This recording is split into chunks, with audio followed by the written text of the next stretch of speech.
Alors, lorsque Jésus était sur terre, il a adressé une longue prière à son Père en Jean 17. Il a prié à haute voix, comme on vient de le faire tout à l'heure. On a prié à haute voix, on s'est adressé à Dieu. Et lui, il l'a fait devant ses disciples. Et dans sa prière, il a demandé des choses qui nous concernent directement. Et donc, on va se pencher ce matin sur la prière du Seigneur. Si tu veux mettre. Donc, quelles sont les requêtes que Jésus va adresser à son Père ? On va voir qu'il a prié d'abord pour le salut, donc le salut de ceux qui allaient croire en lui. Si tu veux mettre la deuxième. Voilà. Il a prié pour le salut de ceux qui allaient croire en lui.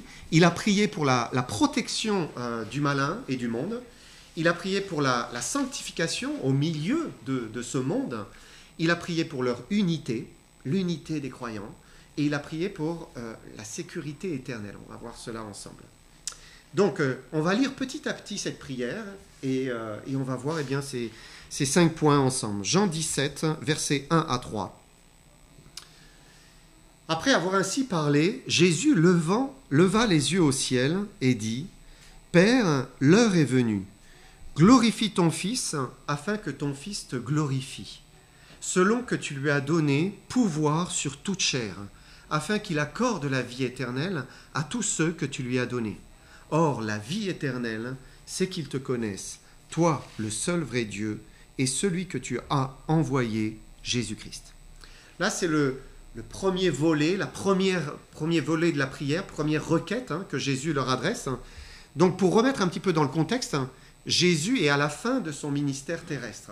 Chapitre 18, il va être arrêté dans le jardin de Gethsémani. Donc, on est vraiment à la fin de son ministère. Il va être trahi, il va être condamné et il va être crucifié. Et c'est pour cela qu'il dit, verset 1, si on peut relire le verset 1, « Père, l'heure est venue, glorifie ton Fils, afin que ton Fils te glorifie. » Parce que l'heure était venue, ça y est, il était le moment maintenant, c'était le moment où tout allait basculer et le Fils de Dieu était en train d'anticiper, en réclamant au Père, la glorification, l'élévation. Glorifie ton Fils. Et ce n'était, quoi qu'il soit Dieu et qu'il est digne de toute gloire, ce n'était pas pour lui-même, pour son élévation personnelle. Jésus ne recherche même pas sa gloire personnelle quand il demande cela. Mais c'était afin que lui-même puisse glorifier le Père. Et comment Jésus allait-il glorifier le Père ? Verset 2, nous lisons « En accordant la vie éternelle à tous ceux que le Père lui avait donnés. » Jésus a le pouvoir d'accorder la vie éternelle, le fait de vivre éternellement.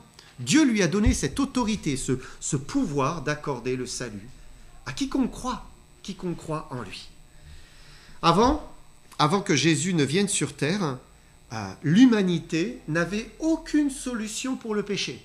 Il n'avait pas de solution pour le péché. Les hommes étaient coupables devant Dieu à cause de leur péché. Et ils n'avaient pas une vraie solution pour être pardonnés. Certes, Dieu avait donné les sacrifices d'animaux. Dans l'Ancien Testament, il était possible de faire des sacrifices d'animaux pour couvrir la faute. Pour la couvrir, c'est le terme hébreu. C'est comme si on jette une couverture sur quelque chose que l'on a fait de mal. Voilà, je ne le regarde plus. Eh bien, Dieu permettait de couvrir le péché en attendant quoi ? En attendant une vraie solution. Il fallait une vraie solution. Et c'est pour cela que la Bible dit que malgré les sacrifices, les péchés restaient impunis au temps de sa patience. Ce n'était pas encore expié. Ça n'avait pas été puni. Ils étaient simplement couverts. Même le sang des sacrifices ne permettait pas d'avoir un réel pardon. C'était impuni. Quand on écoute la radio dans la voiture ou on regarde les informations, parfois, on est révolté. Il y a une colère qui monte en nous parce qu'on entend un fait divers, on entend un crime, on entend quelque chose, et ce n'est pas puni. La personne est en fuite, on ne sait pas où elle est. On est révolté. Alors imaginez, nous, quoique nous soyons des pécheurs, nous sommes aussi coupables de certaines choses, eh bien parfois il y a une révolte. Pourquoi ? Parce qu'on réclame justice. On veut la justice, on veut que le mal soit puni. Alors qu'est-ce qu'il en est de Dieu ? Qu'est-ce qu'il en est du Dieu 3 fois saint, quand quelque chose est impuni ? Est-ce que lui ne réclame pas justice ? Bien sûr, Dieu est juste. Il est parfaitement juste. Il n'y a aucun péché en lui. Et donc, quand quelque chose de mal arrive, quand un crime est impuni, la Bible est très claire. Dieu va juger. Dieu va appliquer la justice. Et le coupable méritera ce qu'il mérite. Il recevra ce qu'il mérite. Et en même temps, Dieu dit qu'il nous a aimés et qu'il nous aime. Il aime les hommes. Et c'est pour cela qu'il a donné son Fils unique. Il a donné son Fils unique pour mourir à notre place et subir la punition que le coupable mérite. Et lorsque Jésus a été crucifié, eh bien, il a vraiment reçu la punition que nous méritions. On peut relire ce verset que beaucoup connaissent, Jean 3,16. Il dit « Car Dieu a tant aimé le monde qu'il a donné son Fils unique, afin que quiconque croit en lui ne périsse point, mais qu'il ait la vie éternelle. » Jésus a été puni à notre place, afin que quiconque croit en lui ne périsse point, qu'il ait la vie éternelle. Et c'est pour cela que Jésus a le pouvoir de donner la vie, parce qu'il est mort pour nous. Alors, eh bien, il nous a acquis ce salut et la possibilité d'être pardonné, ayant subi notre condamnation. Il a le pouvoir de nous donner la vie éternelle. Qu'est-ce que la vie éternelle? Verset 3, si on reprend Jean 17, verset 3, il dit « Or, la vie éternelle, c'est qu'ils te connaissent, toi, le seul vrai Dieu, et celui que tu as envoyé, Jésus-Christ. » Et la vie éternelle, c'est entrer en intimité avec Dieu. C'est ça la vie éternelle. Hein? C'est le connaître personnellement. C'est avoir une communion spirituelle. C'est apprendre à entendre sa voix. Et c'est recevoir la certitude que nous serons avec lui quand la mort viendra. Et on ne parle pas d'une religion, mais on parle d'une relation. Et ça change absolument tout. Hein? La religion, elle vous donne une liste de choses à faire. Voilà, faites ça, ça, ça, ça, ça, et puis tout ira bien, peut-être pour vous, hein, parce qu'il n'y a jamais de certitude. La relation, c'est autre chose en fait. Hein. La relation, elle vous fait entrer dans une dimension intime, personnelle, individuelle avec Dieu. Un Dieu qui est vivant. La vie éternelle, c'est de te connaître, toi le seul vrai Dieu, et celui que tu as envoyé, Jésus-Christ. Donc Jésus a d'abord prié pour le salut de ceux qui allaient croire en lui. Quand il dit « glorifie ton Fils ». Ensuite, Jésus a prié pour leur protection. Donc c'est le deuxième point. Et on va lire ensemble Jean 17, versets 11 à 15. Il dit « Je ne suis plus dans le monde, et ils sont dans le monde, et je vais à toi. Père Saint, garde-les en ton nom que tu m'as donné, afin qu'ils soient un comme nous. Lorsque j'étais avec eux dans le monde, je les gardais en ton nom. J'ai gardé ce que tu m'as donné, et aucun d'eux ne s'est perdu, sinon le fils de perdition, afin que l'écriture soit accomplie. Et maintenant je vais à toi, et je dis ces choses dans le monde, afin qu'ils aient en eux ma joie parfaite. Je leur ai donné ta parole, et le monde les a haïs, parce qu'ils ne sont pas du monde, comme moi je ne suis pas du monde. Je ne te prie pas de les ôter du monde, mais de les préserver du malin. » Donc Jésus prie pour ses disciples, ceux qui ont cru, et il demande qu'ils soient gardés, qu'ils soient préservés du malin, puisqu'il va bientôt partir, hein, il va mourir, il va être mis au tombeau, il va ressusciter, et puis il va remonter au ciel. Il dit « Je vais à toi, Père, je vais à toi ». Et comme il part, il ne pourra plus veiller sur ses disciples, alors il demande au Père, veille sur eux, garde-les, protège-les. De quoi, en fait? De deux grands dangers. Dans le texte, plusieurs fois, il y a le terme « monde » et puis il y a le malin. Et c'est les deux choses pour lesquelles nous avons besoin d'être protégés, nous avons besoin d'être gardés.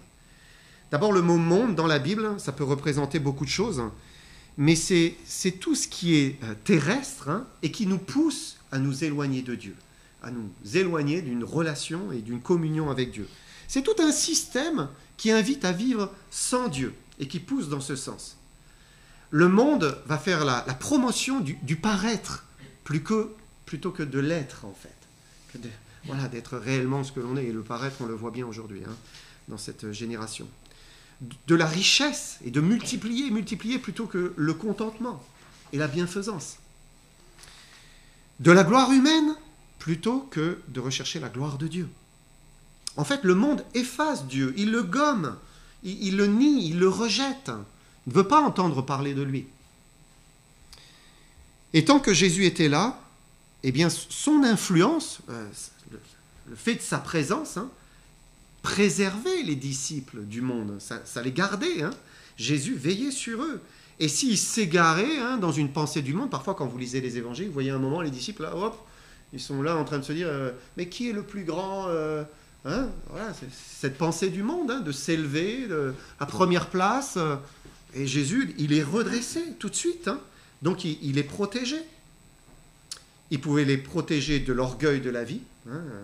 Tout ce qui est dans le monde, c'est l'orgueil de la vie, c'est la convoitise de la chair et c'est la convoitise des yeux. Donc c'est les trois axes par lesquels le monde peut nous corrompre. Mais Jésus va être arrêté, il va être crucifié. Et ces événements approchant, il demande au Père, garde-les. Ensuite, il demande également de les préserver du malin. C'est un deuxième danger qui guette le chrétien. La Bible ne laisse pas d'ambiguïté sur le fait qu'il y a un monde spirituel. Il y a quelque chose que nos yeux ne voient pas. Il y a un monde des esprits. Et elle ne laisse pas d'ambiguïté sur le fait qu'il y a aussi un esprit qui s'appelle le malin, le diable, et qui règne d'une certaine manière sur ces anges. La Bible dit « Le diable rôde comme un lion rugissant ». Donc il se balade et il cherche sa proie pour la pousser, pour la faire tomber, pour l'éloigner de Dieu. Parfois vous avez une pensée et puis vous n'imaginez pas une seconde que ce n'est pas vous qui avez pensé ça. C'est quelque chose qui vous a été soufflé parce qu'il y a un être bien réel qui existe et qui peut influencer dans le cœur, dans l'âme, dans la pensée.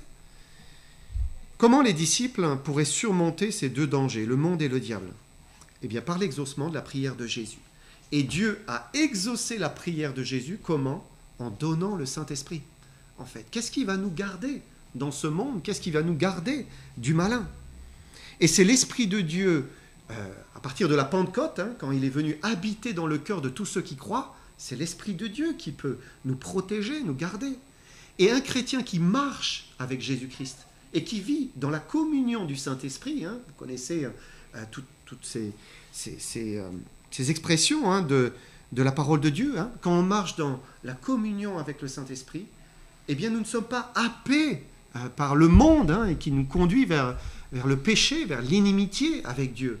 Et quand nous sommes en communion avec le Saint-Esprit, nous résistons au diable, nous refusons, nous discernons aussi, non, ça ça vient pas du Seigneur. Et on rejette, et on marche avec lui, et on est protégé. Donc Jésus a été exaucé quand Dieu a donné le Saint-Esprit. Et si nous marchons avec lui en communion, alors nous serons protégés. Ensuite, Jésus a prié pour la sanctification des disciples. Troisième chose, Jean 17, 17. Il a prié, Père, sanctifie-les par ta vérité, ta parole est la vérité. La sanctification, c'est le fait d'être mis à part pour Dieu, réservé pour Dieu, consacré pour Dieu. Dieu est saint, il est sans péché, et Dieu veut faire une œuvre où nous sommes sanctifiés, réservés pour lui, purifiés par lui. Et il le fait par la parole de Dieu. Il le fait par les Écritures. Chaque fois que nous l'écoutons, chaque fois que nous la lisons, que nous la méditons, il œuvre par son Saint-Esprit pour nous sanctifier en réponse à la prière de Jésus. Encore une fois, le Saint-Esprit qui travaille par la parole de Dieu. Concrètement, qu'est-ce que ça veut dire ? Si je vous donne un exemple concret. Nous sommes dans un monde débauché. C'est une évidence. C'est un monde qui est débridé, qui est déréglé sexuellement, sans limite. Un monde qui encourage à toutes sortes de pratiques libertines, adultères, d'amour libre, par les films, par les séries, par les sites pornographiques, par toutes sortes de choses. Et en lisant la parole de Dieu, en lisant ce qui est bon, ce qui est vrai, ce qui est juste, ce qui est moral, parce que ce n'est pas le monde qui définit la morale, c'est Dieu. Dieu qui est saint, qui est pur, qui est juste, qui est parfait. C'est lui qui l'a défini. C'est lui qui le dit. Et Dieu nous garde. Quand nous lisons, il nous éclaire, il nous sanctifie et il nous pousse à nous tenir éloignés du mal, à repousser le mal. Par exemple, nous lisons 1 Corinthiens 6, 18 à 20. Il dit « Fuyez la débauche. Quelque autre péché qu'un homme commette, ce péché est hors du corps. Mais celui qui se livre à la débauche pêche contre son propre corps. Ne savez-vous pas que votre corps est le temple du Saint-Esprit qui est en vous, que vous avez reçu de Dieu, et que vous ne vous appartenez point à vous-même, car vous avez été rachetés à un grand prix. Glorifiez donc Dieu dans votre corps et dans votre esprit qui appartiennent à Dieu. » C'est suffisamment clair. C'est un avertissement, c'est une mise en garde, un rappel de ce que Dieu a fait en nous donnant son Esprit Saint quand nous avons cru. Nous avons été mis à part. Et il dit, mais la débauche, il faut la fuir. Prenez votre jambe à votre cou et fuyez. Prenez des mesures contre. Parce que Dieu juge celui qui prend ça à la légère, qui dit, bon, c'est pas grave. Dieu juge, il est sévère. Et il suffit de regarder la fin des impies qui pratiquent cela. On va prendre un passage de Jude. Je ne vais pas vous lire tout le passage parce qu'il est assez long, mais vous allez voir la conclusion de Jude à ce passage qui est clair. Jude 1, verset 7. Il dit que Sodome et Gomorrhe et les villes voisines qui se livrèrent comme eux à la débauche et à des vices contre nature sont donnés en exemple, subissant la peine d'un feu éternel. Et là, Dieu est sévère. Dieu juge. Dieu n'accepte pas le péché. Et quand on lit ces passages, et d'autres encore, eh bien, on prend la mesure de la gravité de ces choses. Et c'est vraiment important de lire. Parce que si on ne lit pas, ben on oublie. Quand on ne lit pas, on oublie. Et puis on prend petit à petit la couleur de notre environnement. Vous savez, vous prenez nécessairement la couleur de ceux avec qui vous êtes, que vous fréquentez, que vous regardez. Voilà, c'est comme ça. C'est un peu comme certains hommes politiques n'arrêtent pas de répéter le même mensonge. Ils le répètent, ils le matraquent. Et à la fin, les gens ils finissent par dire c'est peut-être vrai, influencés parce que ça leur est matraqué. Ou bien vous avez un spot publicitaire qui revient sans cesse. À la fin, vous dites bon, peut-être que je devrais l'essayer quand même. Peut-être que c'est bien, que c'est bon pour la santé, que ça marche, je ne sais pas, qu'il faut goûter. Et la parole de Dieu, qui est la vérité, vient contredire les mensonges. Tous ces mensonges, vient rectifier les dérives, tout ce qui part de travers, qui est immoral, vient redresser ce que le monde tord. Parce que le monde tord la morale. La Bible, c'est un rempart contre le péché et le mal. Vraiment. Et c'est pour cela que Jésus a prié « Sanctifie-les par ta parole ». Et chaque fois qu'on se place devant les Écritures, eh bien, nous sommes poussés à prendre la bonne direction, à refuser ce qui est mal. Et c'est pour cela aussi que le chrétien qui ne lit pas, qui n'écoute pas, eh bien, il finit par avoir une morale, le chrétien, il finit par avoir une morale flexible. Petit à petit, ça se tord et il se laisse influencer par les mensonges. Vous savez, personne n'est libre d'une influence. Nous sommes tous influencés, influençables. Nous sommes influencés par nos lectures, nous sommes influencés par le journal télévisé, nous sommes influencés par tout ce que nous scrollons sur TikTok ou Insta ou je ne sais pas quoi, par les médias. Et ces influences, nécessairement, vont conduire notre vie. L'enfant de Dieu, il dit, je sais que je suis influençable aussi, mais je veux être influencé par la parole de Dieu. Je veux me laisser influencer volontairement par la parole de Dieu, parce que Dieu est celui qui est le garant de la morale. Un dernier verset qui nous y exhorte, Romains 13, 13. Il dit, marchons honnêtement. comme en plein jour. Ça veut dire devant Dieu, sans rien cacher. Loin des orgies et de l'ivrognerie, de la luxure, de la débauche, des querelles et des jalousies. Voilà, marchons en plein jour. Ça nous encourage. Ensuite, Jésus a prié pour l'unité des chrétiens. Donc, quatrièmement, l'unité des chrétiens. On va lire Jean 17, versets 20 à 23. Jean 17, versets 20 à 23. Donc Jésus poursuit sa prière.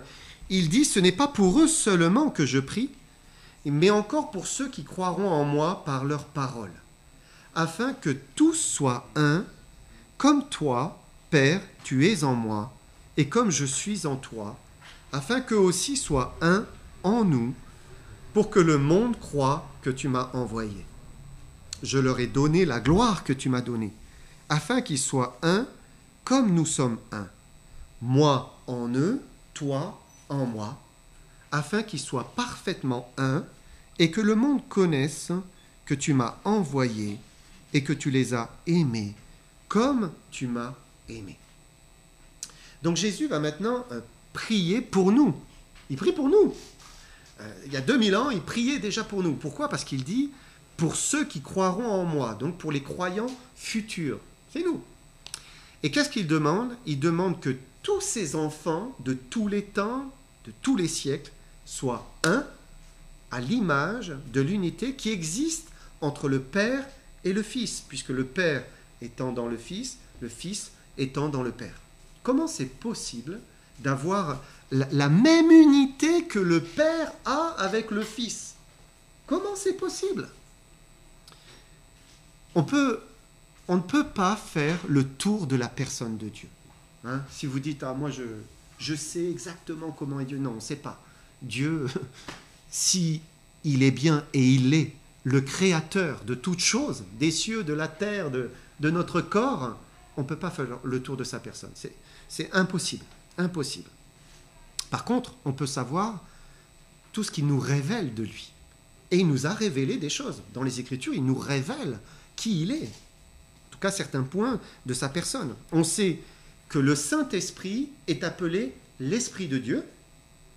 Et on sait que le Saint-Esprit est aussi appelé l'Esprit de Jésus. Donc il est l'Esprit de Dieu, l'Esprit de Jésus, le Saint-Esprit. Et nous savons que le Père, le Fils, le Saint-Esprit ne forment qu'un. Il n'y a qu'un seul Dieu. Un seul Dieu en trois personnes. On sait aussi que Jésus, en tant qu'homme, était physiquement sur terre durant son ministère. Et pourtant, comme il le dit ici, alors qu'il était sur terre, il dit qu'il était dans le Père et que le Père était en lui. Le Père était dans les cieux et pourtant il était dans le Père et le Père était en lui. Et c'est quelque chose qui était possible par l'Esprit en fait, par le Saint-Esprit. C'est ça qui faisait qu'il y avait toute cette unité entre eux. Parce que l'Esprit était à la fois dans le Père sur le trône et à la fois dans le Fils, homme, sur la terre. Il ne formait qu'un Père, Fils, Saint-Esprit. Et Jésus a prié le Père pour que ses enfants de tous les temps, dans tous les lieux, puissent vivre la même expérience. Être dans le Père, être dans le Fils. Et Dieu l'a exaucé encore par le Saint-Esprit. Par le Saint-Esprit, à la Pentecôte. Par le Saint-Esprit, réellement, les croyants sont un. Nous avons le même esprit. Et nous sommes un par l'Esprit de Dieu. Et cette unité, par le Saint-Esprit, elle ne dépend pas d'un lieu, elle ne dépend pas d'un temps particulier, hein, puisque c'est... Voilà, même nous sommes un, même avec les croyants qui sont déjà dans le ciel, qui sont morts. Nous sommes un par l'Esprit. Elle ne dépend pas non plus d'une dénomination particulière. Non. Il n'y a pas que les baptistes qui ont le Saint-Esprit et qui sont un. Non. Et la vérité, en vérité, la seule question, c'est est-ce que cette personne s'est réellement convertie à Jésus-Christ? Est-ce qu'elle a vraiment cru? Elle a vraiment reçu le Saint-Esprit par la foi? quand on a cru qu'il est mort que Jésus est mort pour elle? Si c'est le cas, alors nous sommes un avec cette personne, par l'esprit, parce que c'est le même esprit. Certains diraient, ah oui, mais cette personne, elle ne croit pas exactement ça et ça, c'est pas exactement pareil, pas comme moi. Oui, mais la question c'est, est-ce qu'elle s'est vraiment convertie à l'évangile de Jésus-Christ? Est-ce que c'est le même évangile? Si c'est le même évangile, alors elle a le même esprit. C'est une évidence. Pourquoi? Parce que l'esprit de Dieu n'est pas divisé contre lui-même. L'esprit n'est jamais divisé contre lui-même. Lui, il est parfaitement uni. Et s'il est en une personne et il est dans l'autre, alors eh bien, il y a une unité qui existe. Jésus a prié pour cela. On va lire Éphésiens. Éphésiens chapitre 4, versets 1 à 5. Il dit, « Je vous exhorte donc, moi, le prisonnier dans le Seigneur, à marcher d'une manière digne de la vocation qui vous a été adressée, en toute humilité et douceur, avec patience, vous supportant les uns les autres avec amour, vous efforçant de conserver l'unité de l'esprit par le lien de la paix. Il y a un seul corps et un seul esprit, comme aussi vous avez été appelés à une seule espérance par votre vocation. Il y a un seul Seigneur, une seule foi, un seul baptême, un seul Dieu et Père de tous, qui est au-dessus de tous, et parmi tous, et en tous. » Et il y a des vérités communes qui réunissent tous les vrais enfants de Dieu. Je dis bien les vrais enfants de Dieu. Il ne suffit pas de dire « Oh, moi je me revendique du christianisme pour être un enfant de Dieu. » Mais tous ceux qui ont vraiment cru dans l'Évangile, Jésus-Christ crucifié, le salut par la foi seul. Pourquoi? Parce qu'il y a un seul corps de Christ, dont Jésus est la tête. Un seul esprit, qui est le Saint-Esprit. Une seule espérance, c'est l'espérance de la vie éternelle. Un seul Seigneur qui puisse nous sauver, notre Seigneur Jésus-Christ.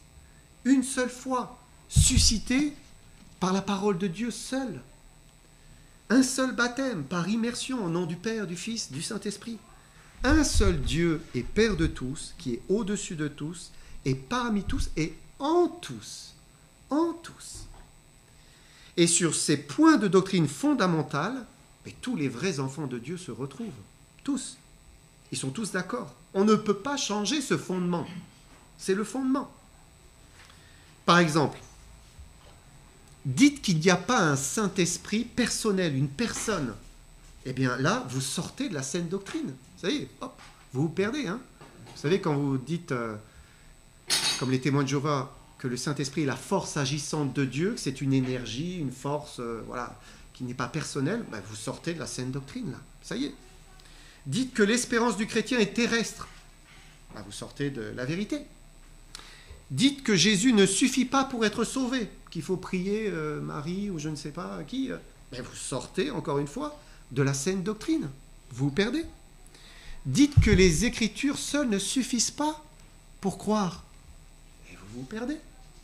Vous avez tout qui est gardé ici. Ici, il y a un socle commun qui réunit tous les vrais enfants de Dieu. C'est pour cela que le salut ne réside pas dans une dénomination, un nom en particulier. Le salut est partout où l'évangile est prêché. Évangile fidèlement. Et on sait que Jésus a été exaucé. L'unité, elle est réelle par le Saint-Esprit, puisque l'Esprit n'est pas divisé contre lui-même. Jamais. Il n'est jamais divisé contre lui-même. Mais nous sommes des hommes. Nous restons des hommes, avec des sensibilités différentes, avec un héritage spirituel différent, des racines différentes, parfois une compréhension différente de certains passages. Voilà, c'est comme ça. Et c'est pour cela que l'Église de Jésus-Christ, elle est composée de centaines de dénominations différentes, parce que sur des points secondaires, eh bien, il y a des avis différents, des sensibilités différentes, des compréhensions différentes. Par exemple, quelle est la manière de faire un culte? Voilà, certains vont dire, il ne faut surtout pas faire ça. Non. Puis d'autres vont, non, il ne faut pas faire ça. Et voilà, et hop, il y a une divergence là. La pratique des dons spirituels, certains le comprennent d'une manière, on le comprend d'une autre manière. En tout cas, ça nous semble clair. La place de la femme dans le culte. Voilà, ce genre de choses, hein, ce sont des points secondaires, ce ne sont pas les fondements, c'est des points secondaires. Mais choisir une direction plutôt qu'une autre ne change rien en ce qui concerne le salut en Jésus-Christ. C'est évident. Si je crois par exemple que le don des langues n'existe plus aujourd'hui, et que quelqu'un d'autre dit « mais non, il existe toujours », ça ne change rien au salut. On peut être sauvés tous les deux en ayant deux versions différentes. Hein. Bien sûr, il n'y en a qu'une qui est la vérité. Mais voilà, le fait que quelqu'un se trompe sur quelque chose, ça ne change rien à son salut. Mais ce sont ces points qui ont permis la multiplicité des églises locales et des dénominations. En fait, on aimerait bien, peut-être moi le premier, que la Bible uniformise tout le monde. Voilà. Mais Dieu a choisi, en tout cas permet que ce soit autrement.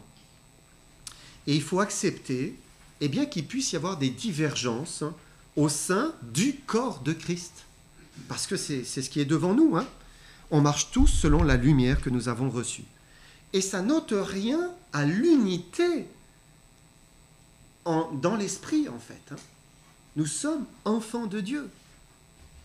Pourquoi Jésus a voulu cette unité par l'esprit ? Il l'a dit dans Jean 17. Regardez Jean 17, verset 21. Il a dit « Afin que tous soient un, comme toi, Père, tu es en moi, comme je suis en toi, afin qu'eux aussi soient un en nous, pour que le monde croie que tu m'as envoyé. » Dieu veut toucher l'humanité, ce monde perdu, par l'unité qui est produite par le Saint-Esprit. Pour que le monde croie que tu m'as envoyé. Et vous savez, l'unité, elle est visible où ? Dans l'église locale. Elle est possible et visible dans l'église locale. C'est pour cela que chaque église, en général, se réunit autour de convictions qui sont communes, même sur des points secondaires. On est quand même d'accord. On marche ensemble. Même si on a des sensibilités parfois différentes, là, bien souvent, les sensibilités se regroupent. Hein. J'aimerais qu'on relise Éphésiens 4 et versets 1 à 3. Il nous dit à nous, puisqu'il dit « Je vous exhorte donc, moi le prisonnier dans le Seigneur, à marcher d'une manière digne de la vocation qui vous a été adressée, en toute humilité et douceur, avec patience, vous supportant les uns les autres avec amour, vous efforçant de conserver l'unité de l'esprit par le lien de la paix. » C'est une lettre qu'il adresse à l'église d'Éphèse, une église qui était locale. Hein. Peut-être qu'en son sein, il y avait des petites divergences, hein. Ça commençait à frotter. Hein. Et Paul les ramène vers l'importance de conserver. Il ne dit pas de rechercher. Pas besoin de la rechercher, l'unité de l'esprit. Elle est là. L'esprit n'est jamais divisé. Mais c'est plutôt conserver cette unité. Marcher par le Saint-Esprit. Parce que quand on marche par le Saint-Esprit, on ne va pas se quereller. On ne va pas se chicaner les uns les autres. Non. On va être unis. Et il dit conserver l'unité de l'Esprit par le lien de la paix. C'est merveilleux. L'unité par l'Esprit est quelque chose qui nous est acquis.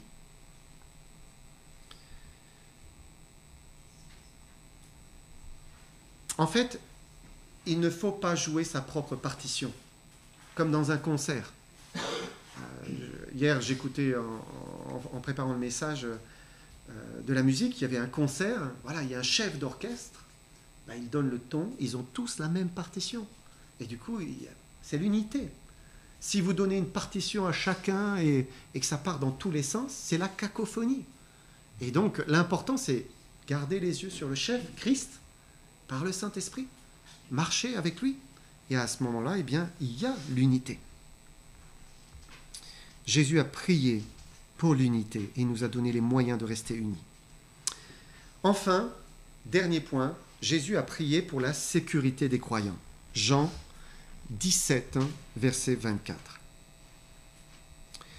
Il dit, « Père, je veux que là où je suis, ce que tu m'as donné soit aussi avec moi, afin qu'ils voient ma gloire, la gloire que tu m'as donnée, parce que tu m'as aimé avant la fondation du monde. » Qu'est-ce que c'est que cette prière? En fait, c'est la promesse de la vie éternelle. Jésus a prié pour que tous ses enfants puissent monter au ciel et voir sa gloire.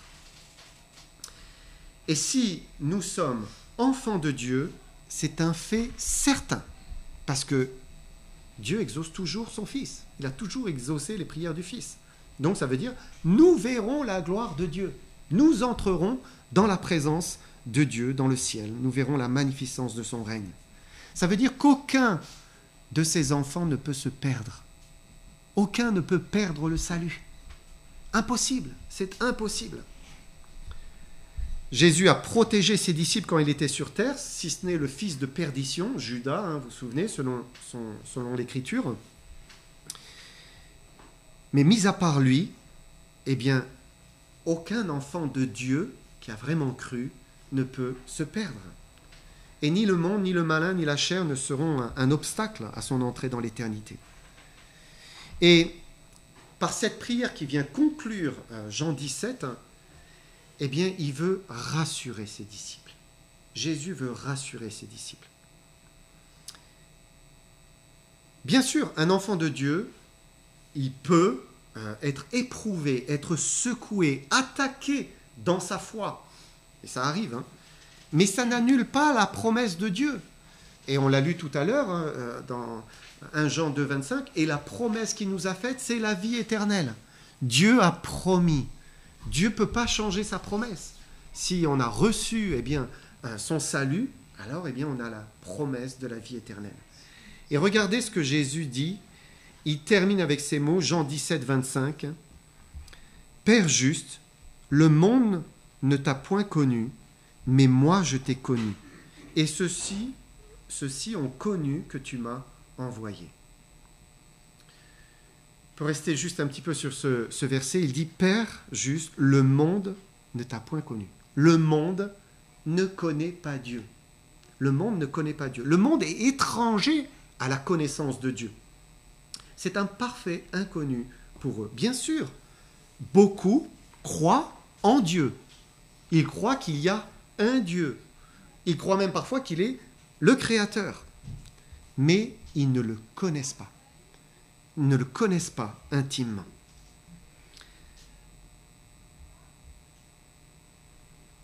Vous savez, on peut avoir, je vous l'ai dit tout à l'heure, une religion et pas de relation.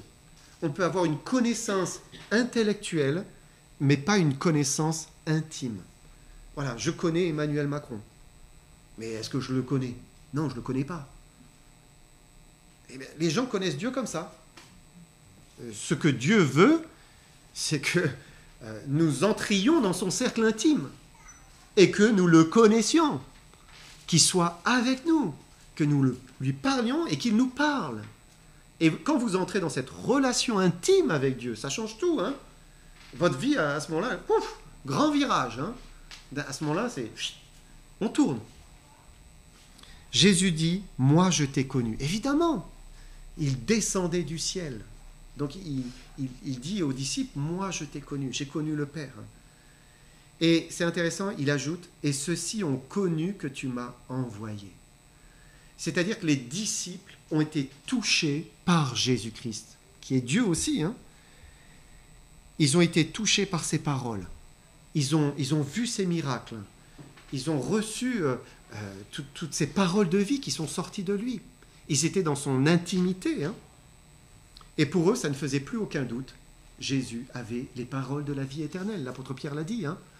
Tu as les paroles de la vie éternelle. Ils étaient touchés par cette parole vivante, Jésus-Christ. Dieu n'était plus une entité lointaine, abstraite, diffuse.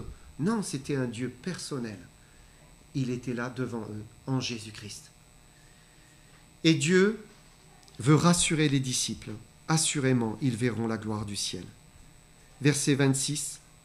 « Je leur ai fait connaître ton nom, et je le leur ferai connaître, afin que l'amour dont tu m'as aimé soit en eux, et que je sois en eux. » Et Jésus dit ici, pour conclure, que l'amour du Père était en lui, et qu'il voulait qu'il soit aussi en chacun d'eux.